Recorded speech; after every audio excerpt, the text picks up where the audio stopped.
Welcome to the cyber on demand channel.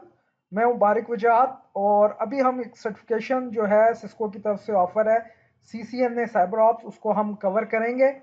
और अभी हम इसका मॉड्यूल 3 कवर कर रहे हैं जो कि विंडो सिक्योरिटी के मुतालिक है। इसके ऊपर मैं ऑलरेडी एक जो है वो लेक्चर बना चुका हूँ जो पार्ट 1 के नाम से अपलोड कर चुका हूँ चैनल पे।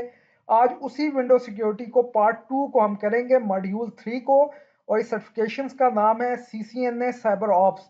और आगे हम देखते हैं कि विंडो की कॉन्फ़िगरेशन और मॉनिटरिंग कैसे करें सिक्योरिटी के लिहाज से, कौन सी बेस्ट प्रैक्टिस है जिसको हम यूज़ करते हुए अपनी सिक्योर कम्युनिकेशंस कर सकते हैं।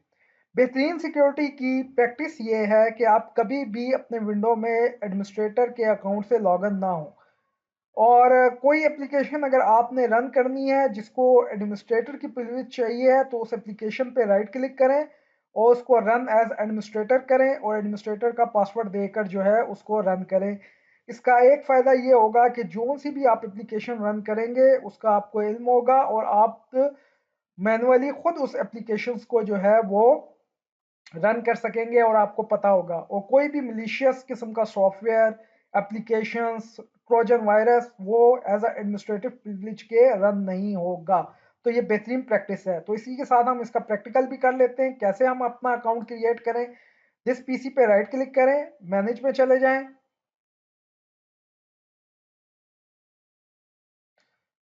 और यहाँ पर लोकल यूजर्स एंड ग्रुप है।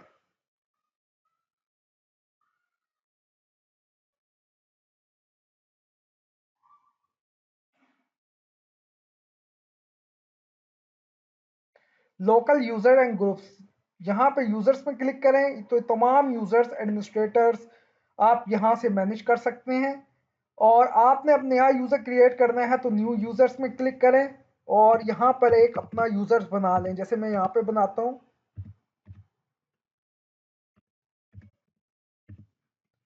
डिस्क्रिप्शन में डिपार्टमेंट नेम दे दें, पासवर्ड मिनिमम 6 अल्फ़ाबेट कैरेक्टर होने चाहिए, उससे ज़्यादा हो 10 तक हो, ज़्यादा हो तो स्ट्रांग हो। और कैप्स लॉक्स के साथ कोई वर्ड रख लें। जिस तरह टेस्ट है मैं टी कैपिटल कर देता हूँ, टेस्ट 1 2 3, ठीक है। और कोई स्पेशल कैरेक्टर भी रख लें इसी तरीके से, टेस्ट 1 2 3 कोई स्पेशल कैरेक्टर दे दें। अगर आप यहाँ पे रखेंगे user must change password and next login तो यूज़र अपना पासवर्ड खुद चेंज कर लेगा। और अगर आप कहेंगे नहीं जो मैंने पासवर्ड रखा है वही यूज़र उसको यूज़ करे तो आप उसको पासवर्ड दे सकते हैं। और यहाँ से आपने इसको क्रिएट किया है और ये कह रहा है कि password does not meet password policies. तो कम से कम वो कह रहे हैं स्ट्रॉन्ग पासवर्ड रखें। तो मैं रख देता हूँ टेस्ट 1 2 3 और साथ में एक्सप्लेनेशन साइन, कोई स्पेशल करेक्टर भी रख देते हैं साथ।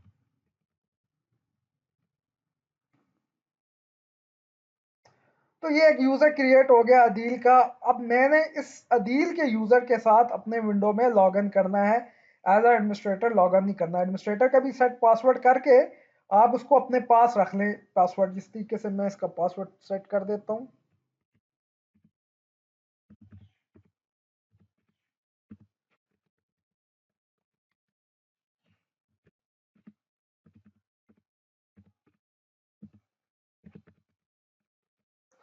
इसका पासवर्ड सेट करके अपने पास कर लें। अब जो ही लॉगिन करना है तो आपने अदील से यूज़र से लॉगिन करना है। और जब अदील से लॉगिन करेंगे और कोई भी एप्लीकेशन रन करेंगे, लेट्स से आपने यहाँ पर कोई भी एप्लीकेशन रन करनी है, जैसे यहाँ पे कैलकुलेटर रन करना है तो इसको राइट क्लिक करना है और आपने इसको एडोब फोटोशॉप रन करना है तो इसको लिखना है रन एज एडमिनिस्ट्रेटर। तो आपने इसको रन एज एडमिनिस्ट्रेटर करना है। तो वो पूछेगा आपसे कि आपने इसको इजाज़त देनी है फोटोशॉप डॉट एक्जी को, आपने करना है यस। तो ये अब आपके इल्म में होगा और एडोब फोटोशॉप का एज अ एडमिनिस्ट्रेटिवली जो है वो एप्लीकेशन चलेगी, कोई भी मलिशियस सॉफ्टवेयर नहीं चलेगा। यहाँ पे इसने पासवर्ड नहीं मांगा, लेकिन जब आप एज अ अदील लॉग इन करेंगे यूज़र से और उसको रन एज कोई भी एप्लीकेशन को एडमिनिस्ट्रेटर करेंगे तो एडमिनिस्ट्रेटर का पासवर्ड भी मांगेगा, जो आप पासवर्ड देकर प्रॉपर तरीके से उसको रन करेंगे। इससे जो है वो सिक्योरिटी जो है इन्हांस हो जाती है और किसी किस्म के भी मलिशियस सॉफ्टवेयर जो है वो रन नहीं होते। सिर्फ वही सॉफ्टवेयर रन होंगे जिसको आप एडमिनिस्ट्रेटर का पासवर्ड देकर रन करेंगे एडमिनिस्ट्रेटर की प्रिविलेज के साथ। तो ये एक प्रैक्टिकल भी हो गया साथ, और मैंने आपको बता दिया कि ये बेस्ट पॉलिसी है सिक्योरिटी की कि विंडो के लॉगिन्स बनाएं आप और एज एडमिनिस्ट्रेटर करें। ठीक है, लोकल यूजर्स और डोमेन्स मैंने अभी लोकल यूजर्स में जाकर अकाउंट क्रिएट कर दिया और एडमिनिस्ट्रेटर भी क्रिएट कर दिया। उसके बाद जब आपके अंदर विंडो की CLI कमांड भी है, मैं इसमें पहले कमांडें दे भी चुका हूँ, इसमें CMD भी होता है। आप स्टार्ट में जाएंगे और यहाँ लिखेंगे CMD, तो वो आ जाएगा कमांड प्रॉम्प्ट। यहाँ से कमांड प्रॉम्प्ट में आप बहुत सारी कमांड्स के साथ एग्जीक्यूशंस कर सकते हैं।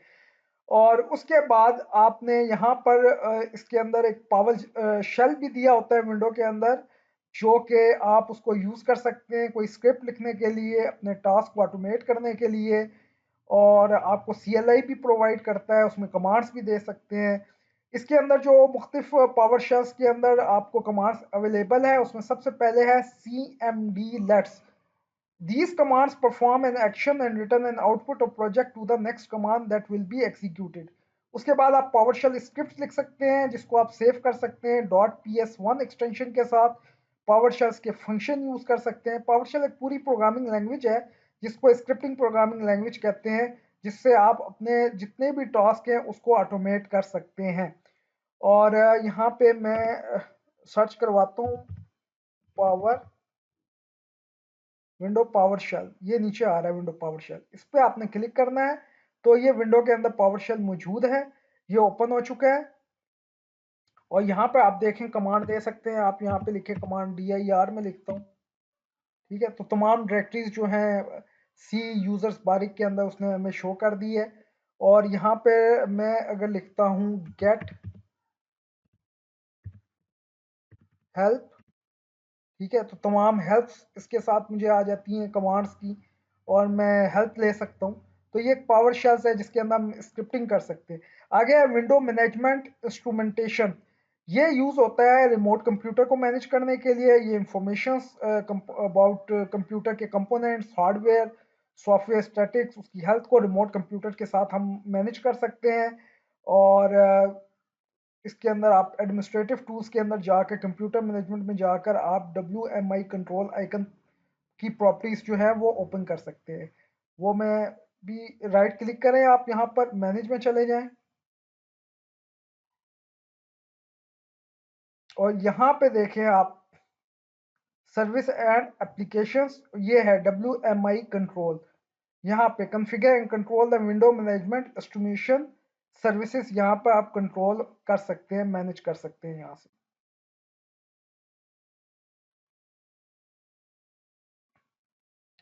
WMI कंट्रोल प्रॉपर्टीज जो है वो नज़र आती हैं, उसमें हमें सबसे पहले उसकी जनरल प्रॉपर्टीज है और summary information about the local computer है, और WMI है, बैकअप रीस्टोर्स है, और सिक्योरिटी सेटिंग्स है, और एडवांस सेटिंग्स इसके अंदर मौजूद है। तो यहाँ से अगर आप जाएं, यहाँ पे ये राइट क्लिक करें और इसकी प्रॉपर्टी के अंदर चले जाएं, तो ये देख लीजिए इसकी जनरल इंफॉर्मेशन आपको बता रहा है कि माइक्रोसॉफ्ट विंडो 10 प्रो यूज़ हो रहा है। और यहाँ पर आपको उसका बैकअप और रीस्टोर बता रहा है, बैकअप नाउ करना है, ठीक है, रीस्टोर करना है यहाँ पे मैनुअली। यहाँ पे फिर सिक्योरिटी है, ये यहाँ पे रूट शो कर रहा है सिक्योरिटीज़ के अंदर, रूट के अंदर। और नेविगेशंस है और एडवांस है, एडवांस विंडो मैनेजमेंट सेटिंग्स वगैरह यहाँ पर ऑलरेडी मौजूद है। उसके बाद बहुत सारी कमांड है जो कमांड प्रॉम्प्ट पे आप देते हैं, जिस तरह नेट की कमांड है, और आगे बड़ी यूज़फुल कमांड है अगर आपका सिस्टम विंडो 10 जो है नेटवर्क के साथ कनेक्ट है। लेट्स से हम इसको सी पावर शेल के अंदर देते हैं नेट,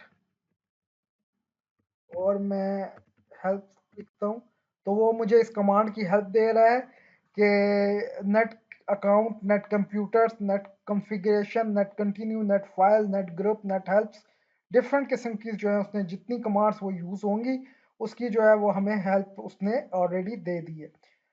बहुत सारी नेट की कमांड है। नेट अकाउंट्स की कमांड से आप पासवर्ड और लॉगिन यूजर्स के मैनेज कर सकते हैं। कमांड बेस नेट सेशंस, आप लिस्ट देख सकते हैं कौन कौन से आपके कंप्यूटर के साथ कनेक्टेड हैं, उनको डिस्कनेक्ट कर सकते हैं। नेट शेयर, अपनी किसी ड्राइव फोल्डर को शेयर करना हो तो नेट शेयर की कमांड से आप create, remove, manage share resources कर सकते हैं। नेट स्टार्ट कर सकते हैं कोई नेटवर्किंग सर्विसेज, नेट स्टॉप से कोई नेटवर्क सर्विस स्टॉप कर सकते हैं। नेट यूज से कनेक्ट, डिस्कनेक्ट और डिस्प्ले कर सकते हैं कोई शेयर नेटवर्क रिसोर्सेज के बारे में।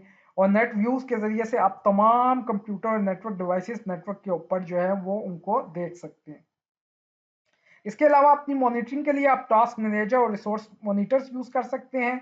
और ये आप ऑल कंट्रोल डेल करेंगे तो आपको यहाँ पर ये टास्क मैनेजर अपने विंडो पे ओपन हो जाएगा। अब मैं करने लगा हूँ कंट्रोल ऑल डेल। तो यहाँ पे लिखा हुआ है टास्क मैनेजर, तो इसको क्लिक करेंगे तो ये टास्क मैनेजर जो है वो आपको शो हो जाएगा। पहली टैब प्रोसेस है, जो जो प्रोसेस रन हो रहे हैं उनकी पूरी डिटेल्स, उनके नेम्स वगैरह ये आगे ये ओपन भी हो जाते हैं। आगे परफॉर्मेंस टैब है, यहाँ से आपको अपनी सीपीयू की परफॉर्मेंस नज़र आएगी। 8% यूटिलाइज हो रहा है, 0.79 गीगाहर्ट्ज यूज़ हो रहा है, 227 प्रोसेसर हैं, 2588 थ्रेड्स चल रहे हैं, हैंडल्स इतने हैं। अप में अप टाइम हो चुका है 24 मिनट 34 सेकेंड। अभी इसकी जो प्रोसेसर की बेस स्पीड है 1.80 गीगाहर्ट्ज है। एक सॉकेट है, एक ही सीपीयू है, कोरें 4 हैं, लॉजिकल प्रोसेसर 8 है, वर्चुअलाइजेशन अनेबल है। L1 cache 256 KB, L2 cache 1 MB, L3 cache 6 MB, जो बहुत इंपॉर्टेंट होती हैं लैपटॉप की परफॉर्मेंस में। मेमोरी का परफॉर्मेंस 8 GB लैपटॉप में मेरे सिस्टम में है, जिसमें से 3.4 GB यूज़ हो रही है और बाकी फ्री है। उसकी speed, frame factors, hardware reserve, ठीक है, कमिटेड कैशे कितना है, पेज पूल कितना है, नॉन पेज पूल कितना है, फिर डिस्क की इंफॉर्मेशंस, फिर आपकी जो एसएसडी यूज़ हो रही है उसकी परफॉर्मेंस, फिर आपका नेटवर्क्स। मैं इथरनेट केबल के साथ तो नहीं कनेक्ट, मैं तो वाईफाई के साथ कनेक्ट हूँ, तो अभी बहुत कम एक्टिविटी हो रही है। इस तरह जीपीयू की एक्टिविटी है कि जब आप गेम्स खेलेंगे या कुछ 3D रेंडरिंग करेंगे तो यहाँ पर आपको उसकी जीपीयू कितनी मेमोरी उसको चाहिए, कितनी सीपीयू की यूटिलाइजेशन हो रही है, वो सारी इंपॉर्टेंट है। इस तरह ऐप हिस्ट्री के अंदर आपको पता चलेगा कौन कौन सी ऐप्स हैं जो यूज़ हो रही हैं, और अगर वो कनेक्टेड है कितना वो नेटवर्क टाइम ले रही हैं, कितना सीपीयू टाइम ले रही हैं। तो यहाँ पे देखिए फेसबुक फीडबैक हब कोई एप्लीकेशंस है, तो इससे आपको उन एप्लीकेशंस का भी पता चल जाएगा कि जिसके आपको इल्म होगा, और वो पता चल जाएगा वो कितनी नेटवर्क पे रिसोर्सेज को ले रही हैं, बैंडविड्थ कितना सीपीयू टाइम ले रही हैं, और कितना वो जो है रिक्वायर्ड कर रही है बैंडविड्थ, कोई अपलोड तो नहीं हो रहा। तो ये बड़ी अच्छी चीज़ है परफॉर्मेंस के लिहाज से। स्टार्टअप में विंडो जो ही स्टार्ट होगी इतनी सारी एप्लीकेशन विंडो स्टार्टअप पर रन हो रही हैं, और उसका स्टार्टअप इम्पैक्ट, उसका स्टेटस, उसका पब्लिशर्स वो अनेबल हैं या डिसेबल। अनेबल होंगी तो वो स्टार्टअप में लैपटॉप के साथ ऑटोमेटिकली स्टार्ट हो जाएंगी, डिसेबल हैं तो वो स्टार्ट नहीं होंगी। फिर यूजर्स कौन कौन से इस सिस्टम के साथ कनेक्ट हैं, कितना सीपीयू, मेमोरी, डिस्क और नेटवर्क यूटिलाइजेशंस कर रहे हैं, फिर डिटेल्स उसके साथ, और फिर कौन कौन सी सर्विसेज रन हो रही हैं, कौन सी स्टॉप्ड हैं, कौन सी रनिंग कंडीशंस में। तो ये टास्क मैनेजर बहुत ही यूजफुल और अच्छी इंफॉर्मेशन देता है आपको अपने विंडोज़ को मॉनिटर करने के लिए।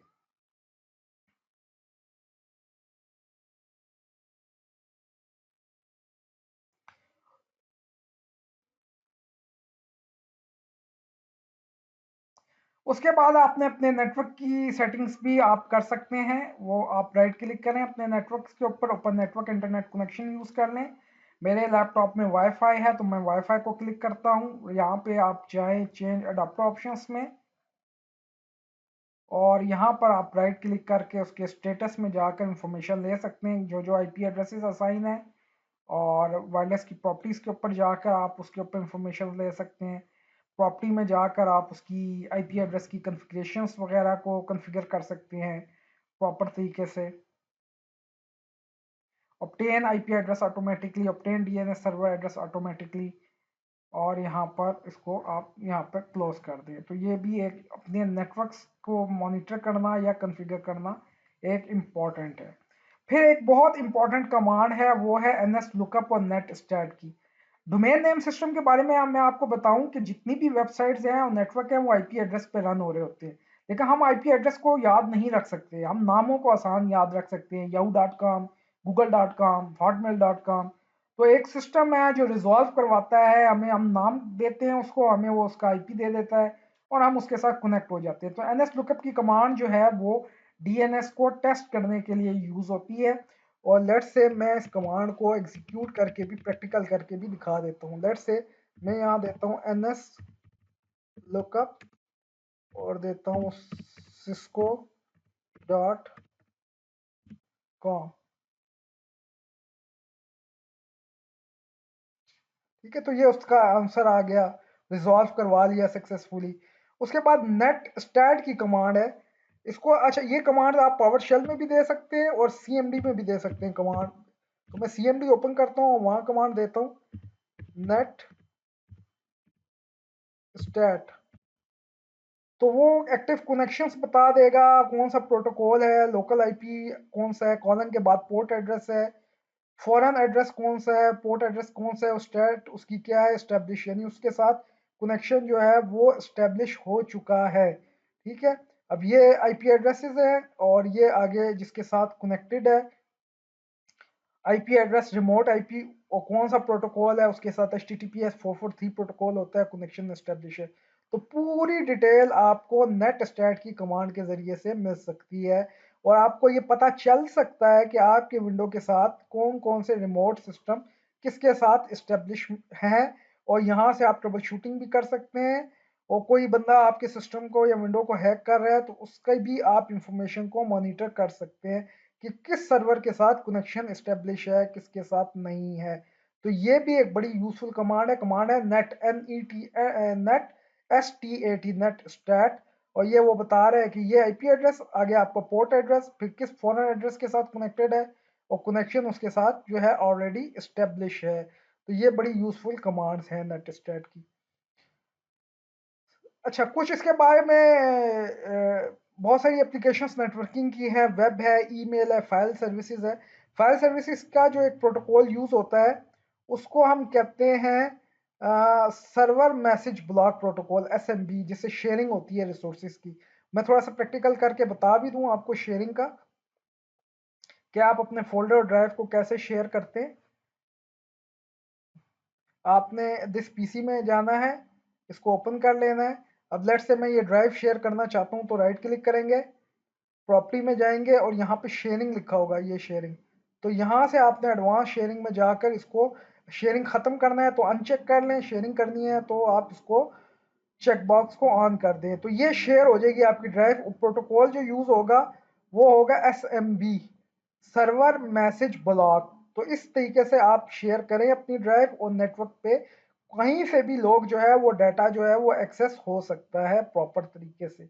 इसी तरीके से आप अपने सिस्टम को रिमोट डेस्कटॉप जो प्रोटोकॉल है, डेस्कटॉप RDP प्रोटोकॉल, उसके जरिए से पूरा कंट्रोल हासिल कर सकते हैं, रिमोट डेस्कटॉप कनेक्शन कर सकते हैं और उसमें आप कंप्यूटर का IP दें, यूज़र नेम दें। अभी तो बहुत सारे सॉफ्टवेयर मिलते हैं रिमोट के जिससे पूरा कंट्रोल आपके पास आ जाता है।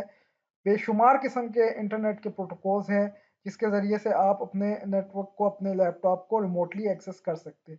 इसी तरह विंडो सर्वर से है, उसके अंदर बहुत सारे प्रोटोकॉल्स चलते हैं। उसमें DNS है, डोमेन नेम सिस्टम है, DHCP प्रोटोकॉल है, dynamic host configuration protocol, terminal services है, नेटवर्क कंट्रोलर है, Hyper-V है, नेटवर्क वर्चुअलाइजेशन है, फाइल शेयरिंग के लिए SMB प्रोटोकॉल विंडो का, NFS network file system, NDFS Linux, web services में FTP file transfer protocol, HTTP web browsing के लिए, HTTPS hypertext transfer protocol, security के लिए, मैनेजमेंट के लिए ग्रुप पॉलिसी और एक्टिव डायरेक्टरीज, और विंडोज सिक्योरिटीज जो है वो ये मुख्तलिफ कमांड आप नेट स्टेट की कमांड के साथ मुख्तलिफ किस्म की आप कमांड देकर कनेक्शन स्टेब्लिश कर सकते हैं।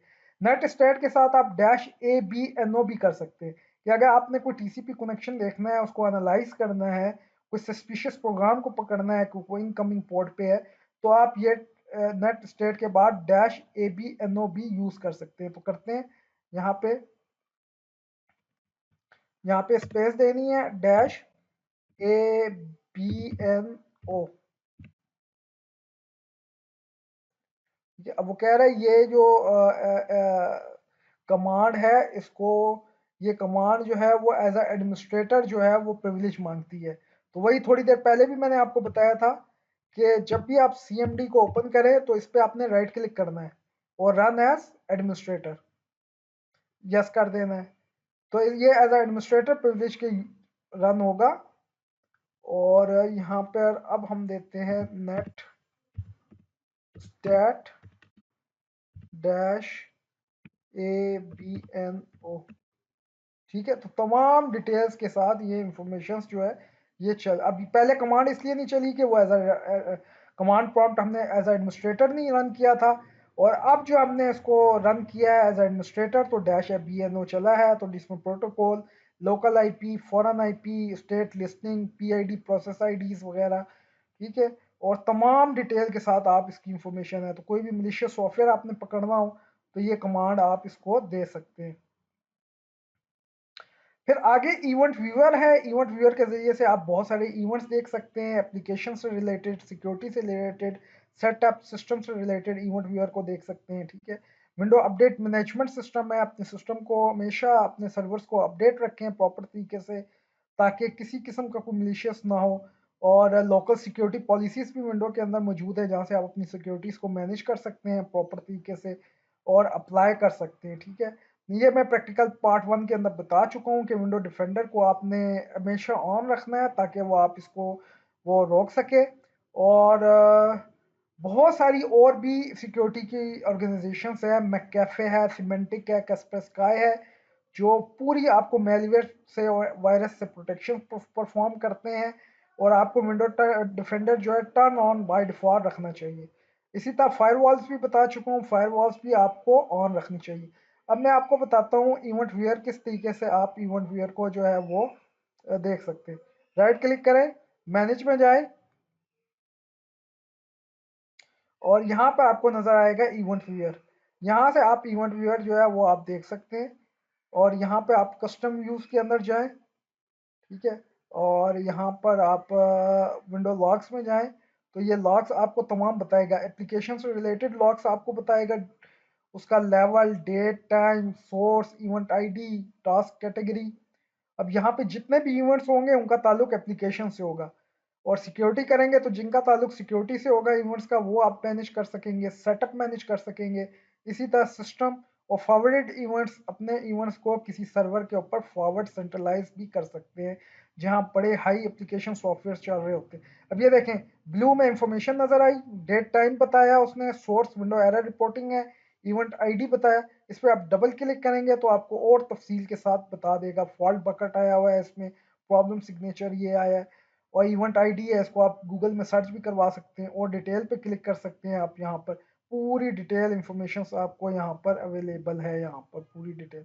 इसी तरीके से आप इसको नीचे करें तो यहाँ पे देखें ब्लू कलर, येलो कलर में वार्निंग शो कर रहा है आपको, ठीक है, ये वार्निंग आपको इसमें इसने शो कर दी है। और रेड कलर के अंदर जो है वो एरर शो कर रहा है कि किसी किस्म का एरर आ चुका है, window can not load the extendable counter DLL files, MS SQL specified module could not be found, कोई specified module find नहीं। तो तीन चीजें हैं, ब्लू कलर में इंफॉर्मेशन, येलो कलर में वार्निंग और रेड कलर में एरर। इसी तरीके से सिक्योरिटी टैब के अंदर आपको मिल जाएगा, ऑडिट फेल हो गया है, ऑडिट सक्सेस हो गया है, क्या उनका डेट और टाइम है, सिक्योरिटी इवेंट ID क्या है रिलेटेड। इसी तरीके से सेटअप के जरिए से आप दे सकते हैं इंफॉर्मेशन, सिस्टम से ले सकते हैं। और अगर कोई सेंट्रलाइज सिस्टम आपने मैनेज किया और तमाम कंप्यूटर का डाटा इवेंट्स का एक जगह इकट्ठा कर रहे हैं ताकि सेंट्रलाइजली मैनेज करें, तो अपने इस इवेंट्स को आगे आप फॉरवर्ड भी कर सकते हैं सर्वर की तरफ।